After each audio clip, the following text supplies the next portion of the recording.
இந்த சந்தன மாரியம்மன் கோயில் வளாகத்திற்கு வருகின்ற பக்த கோடிகளுக்கு மழை வெயில் இருந்து பாதுகாக்க மேற்கூரை அமைக்கின்ற பகுதிக்கு 10 லட்சம் ரூபாய் செலவில் அமைக்கப்பட்டிருக்கிறது என்பதை அமைக்கிறதுக்கு பூமி பூஜை இன்னைக்கு நடைபெற்றது. இந்த அச்சம்பத்து பகுதிக்கு மட்டும் பார்த்தீங்கன்னா தங்கமணி நகரில் 25 லட்சம் ரூபாயில் ஃபேவர் பிளாக் சாலைகள் முழுமையாக அந்த தெருக்கள் முழுவதும் அமைக்கப்பட்டிருக்கிறது. அதே மாதிரி பூங்காவுக்கு அருகாமையில் நடைபயணம் செல்வதற்கு 15 லட்சம் ரூபாயில் சுற்றுச்சுவர் கட்டுவதும் நடைபாதை அமைப்பதற்கும் 15 லட்சம் ரூபாய் ஒதுக்கீடு செய்யப்பட்டிருக்கிறது. ஆவின் பூங்காவில் உபகரணங்கள் வருகிற இந்த பகுதி மக்களுக்கு எக்ஸசைஸ் மற்ற உடற்பயிற்சி செய்வதற்கான உபகரணங்கள் வாங்கி கொடுக்கப்பட்டிருக்கிறது. சக்தி மாரியம்மன் கோயில் இங்கிருந்து பவர் பிளாக் வையாற்று வரை பார்த்தீங்கன்னா தூரிமான்லேருந்து 7.5 லட்சம் ரூபாயில் வையாற்றில் நம்ம அங்கே முளைப்பாரி கிடைக்கிறதுக்கு பெண்கள் பெண்கள் சென்று நீராடுவதற்கும் 7.5 லட்சம் ரூபாய் 7,50,000 ரூபாய் ஃபேவர் பிளாக் சாலை அமைத்திருக்கோம். அதே மாதிரி துவரிமான் பகுதியில் புதிய போர்வெல் அமைத்திருக்கிறோம். ஏற்குடி அச்சம்பத்து சொக்கநாதபுரம் தெருவில் 5 லட்சம் ரூபாயில் பாதாள சாக்கடை வசதி அமைத்து கொடுத்திருக்கிறோம். துவரிமான் கிராமம் கீழத்தெருவு பகுதியில் புதிய சமுதாய கூடத்திற்கு 25 லட்சம் ரூபாய் ஒதுக்கீடு செய்யப்பட்டு கட்டடம் கட்டப்பட்டிருக்கிறது. அதே மாதிரி துவரிமான் பகுதியில் புதிய குளியர் வலை தொட்டி 2 லட்சம் ரூபாய் செலவில் கட்டப்பட்டிருக்கிறது. இந்த ஒரு பஞ்சாயத்தில் மட்டும்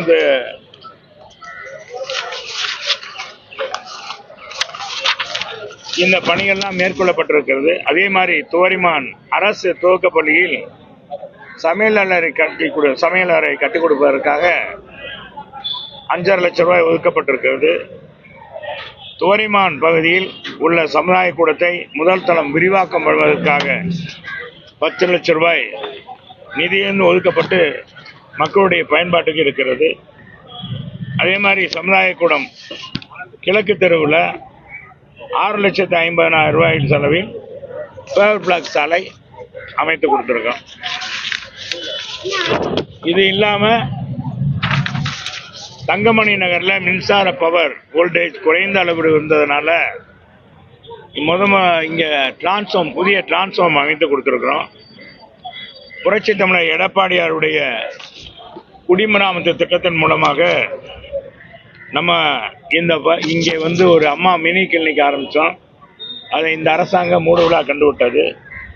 அதே மாதிரி புரட்சி தமிழர் எடப்பாடியார் கொண்டு வந்த குடிமராமத்து பணி மூலமாக பார்த்தீங்கன்னா 29 லட்சம் ரூபாயில் இந்த கிருதுமால் நதி தூர்வாரப்பட்டிருக்கு என்பதையும் இந்த ஒரு பஞ்சாயத்துக்கு மட்டும் ஏறத்தாழ 2 கோடிக்கு மேல் பணிகள் மேற்கொள்ளப்பட்டிருக்கு.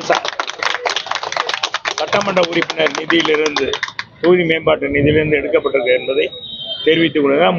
முழுக்க இது என்னுடைய தொகுதி மேம்பாட்டு நிதியிலும் அரசாங்கம் கொடுத்ததில் நம்ம இந்த சுற்றுச்சுவர் மற்ற பகுதியில் அமைப்பதற்கு அரசாங்கத்தினுடைய நிதியை வாங்கி எங்களுடைய ஆட்சி நடக்கும்போது கொடுத்ததன் அடிப்படையில் இந்த கிருதுமால் நதி தூர்வாரப்பட்டது என்பதும் இதன் மூலமாக இந்த பகுதியில் கொசு தொல்லை ஓரளவு கட்டுப்படுத்தப்பட்டது என்பதை தெரிவிச்சிருக்கேன்.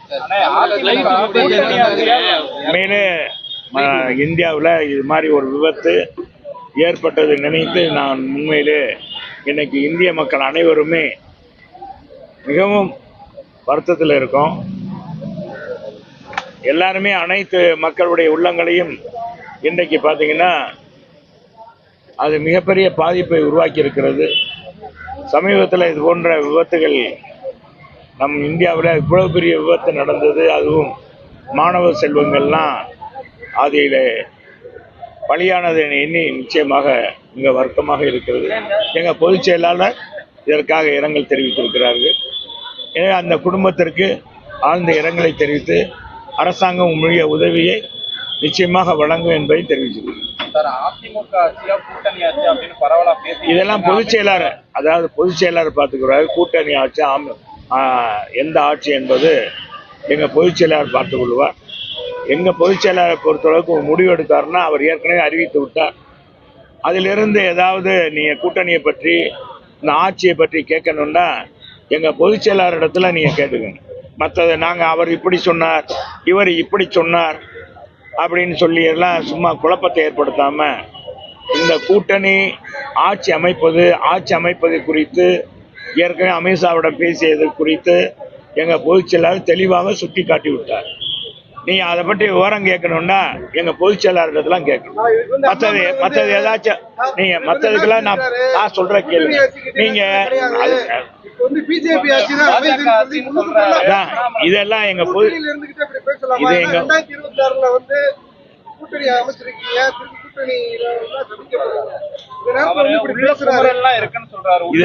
இதுக்கெல்லாம் எங்க பொதுச் செயலாளர் தான் பதில் சொல்லுவார். வேற எது இந்த சொல்றீங்களா அரசியல் கருத்தை தவிர வேற எதுவும் சொல்ல விரும்புறீங்களா?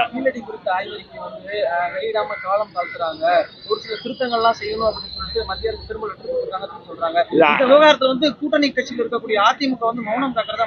ஆமா, மௌனம் காக்கணும். ஒண்ணும் கேட்கல. முதலமைச்சர் தான் தரக்குறைவா பேசுறார். நாளாந்தர பேச்சாளர் போல திமுகவில் இருக்கிற நாளாந்தர பேச்சாளர் போல ஒரு எதிர்கட்சி தலைவர் ஒரு முன்னாள் முதலமைச்சரை அரசு விழாவில் மிக மிக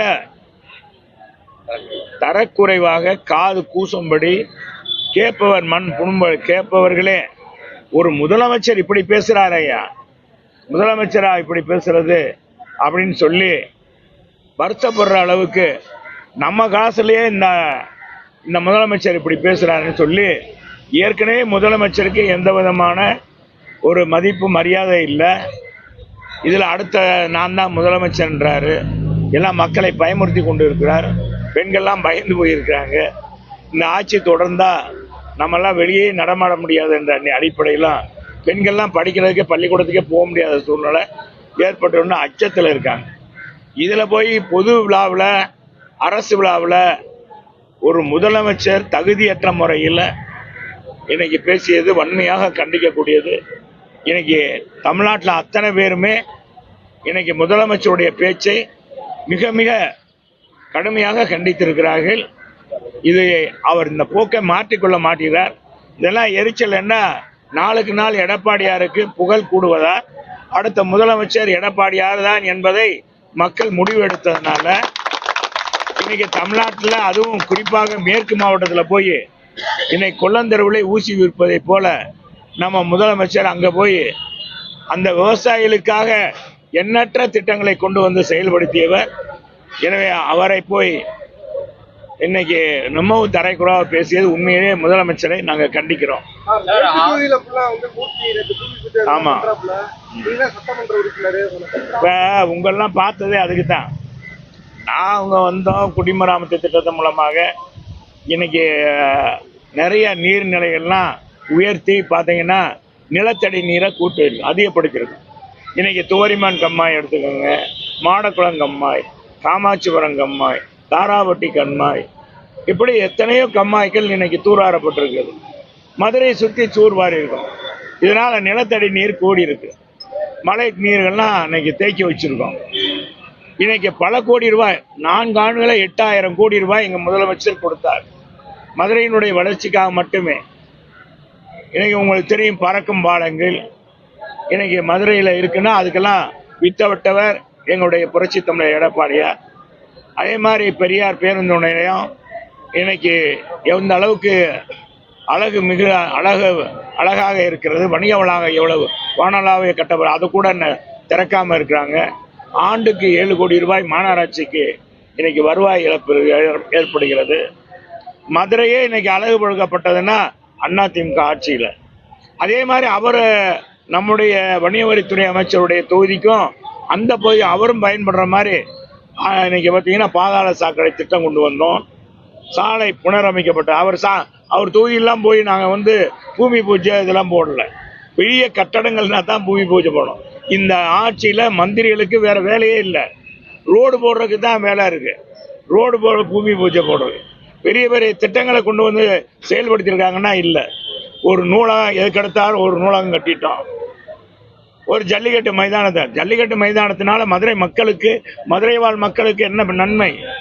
இன்னைக்கு 24 மணி நேரம் தங்கு தடையின்றி குடிநீர் குடிக்கிற திட்டத்தை 1296 கோடியில கொண்டு வந்தோம்.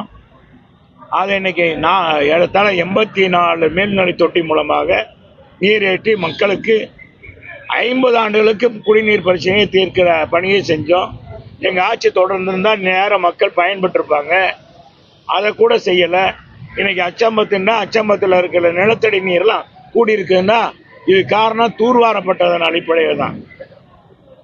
இதெல்லாம் குடிமராமத்து அரசர்கள் காலத்துல இதெல்லாம் இந்த குடிமராமத்து பணி நடத்தப்பட்டது.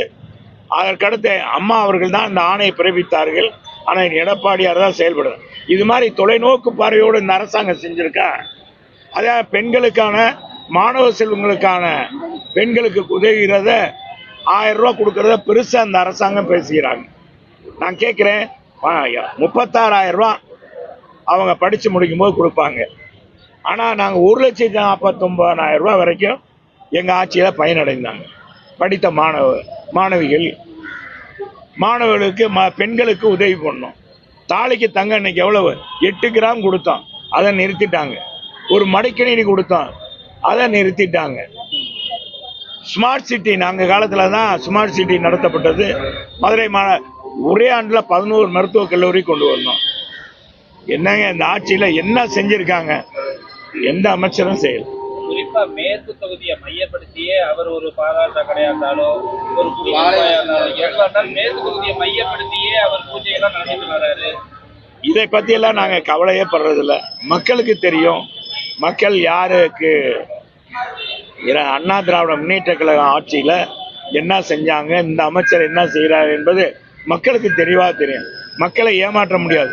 மக்கள் ஏற்கனவே ஏமாந்துட்டாங்க, இனிமேல் ஏமாற மாட்டாங்க. குறிப்பா அமித்ஷா மேற்கு தொகுதி, கிழக்கு தொகுதி 2 தொகுதியை குறி வச்சுதான் நிர்வாகிகளை சந்திச்சிருக்காருன்னு சொல்றாங்க. உங்க தொகுதி எதுவும் கேட்டுக்கிறதுக்கு வாய்ப்பு இருக்கா? பாஜக பொதுவாக இந்த அரசாங்கத்தை பத்தி நான் இது ஒரு பொது நிகழ்ச்சி, இதுல சொல்லுங்க அந்த அரசாங்கத்துடைய குறைகள். உங்க ஆட்சியில இது செய்யலையே, அவங்க இதெல்லாம் செய்யறாங்கன்னு கேளுங்க, நான் சொல்றேன். நீங்க திரும்ப அரசியலுக்குள்ளே போறீங்க. இந்த அரசியல் கருத்துக்கள்லாம் எங்க பொதுச் செயலாளர் பேசுவார். எங்களுக்கு சொல்லியிருக்கிறதே என்னன்னா, இப்போதைக்கு அரசியல் கருத்துக்களை யாரும் சொல்ல வேண்டாம், அரசியல் கருத்துக்களை நான் சொல்லிக்கிறேன் அப்படின்னு சொல்லியிருக்காங்க. அதனால எங்க பொதுச் செயலாளர் எது நட்டாலும் சரி, அரசியல் கருத்துக்களை பத்தி கேட்கணும்னா அவர்கிட்ட கேளுங்க. அரசாங்கத்துல என்ன குறைபாடு பண்ணோம், இந்த அரசாங்கத்துல என்ன மேன்மைப்படுத்திருக்காங்க அப்படின்னா வேணா கேளுங்க, நான் சொல்றேன். ஒண்ணும் இல்ல, மத்திய அரசுடைய திட்டங்களுக்கு 50% நிதி தமிழக அரசு தான் கொடுக்குதுன்னு முதல்வர் சொல்றாரு. இது எப்படி? இதெல்லாம் ஒண்ணும் இல்லைங்க. அந்த அரசாங்கம், மத்திய அரசு இது அரசாங்கத்துக்குள்ள இருக்கிறது. அவங்க கொடுக்கறதுக்கு இவங்க பேரை ஒட்டிக்கிறாங்களே. இப்ப அங்கங்க இவங்க குடிமராமத்து திட்டத்தெல்லாம் இப்ப அந்த குடிநீர் குழாய் அமைக்கிறது, மக்கள் குடிநீர் வழங்குறதெல்லாம் இவங்க திட்டமா? அவங்க கொடுக்கறது தான். அது மத்திய அரசு மூலமா வர்ற திட்டத்தை தான் இவங்க லேபிள் ஒட்டிக்கிறாங்க. இன்னமும் எங்க ஆட்சியில கொண்டு வரப்பட்ட திட்டங்களுக்கு தான் இந்த ஆட்சியில இன்னும் லேபிள் ஒட்டிக்கிட்டு திறந்துகிட்டு இருக்காங்க. 1000 ரூபாய் விடுபட்ட பொருள் எடப்பாடியார் தலைமையில ஆட்சி அமையும் போது உறுதியாக எல்லா குறைபாடும் தீர்க்கப்படும்.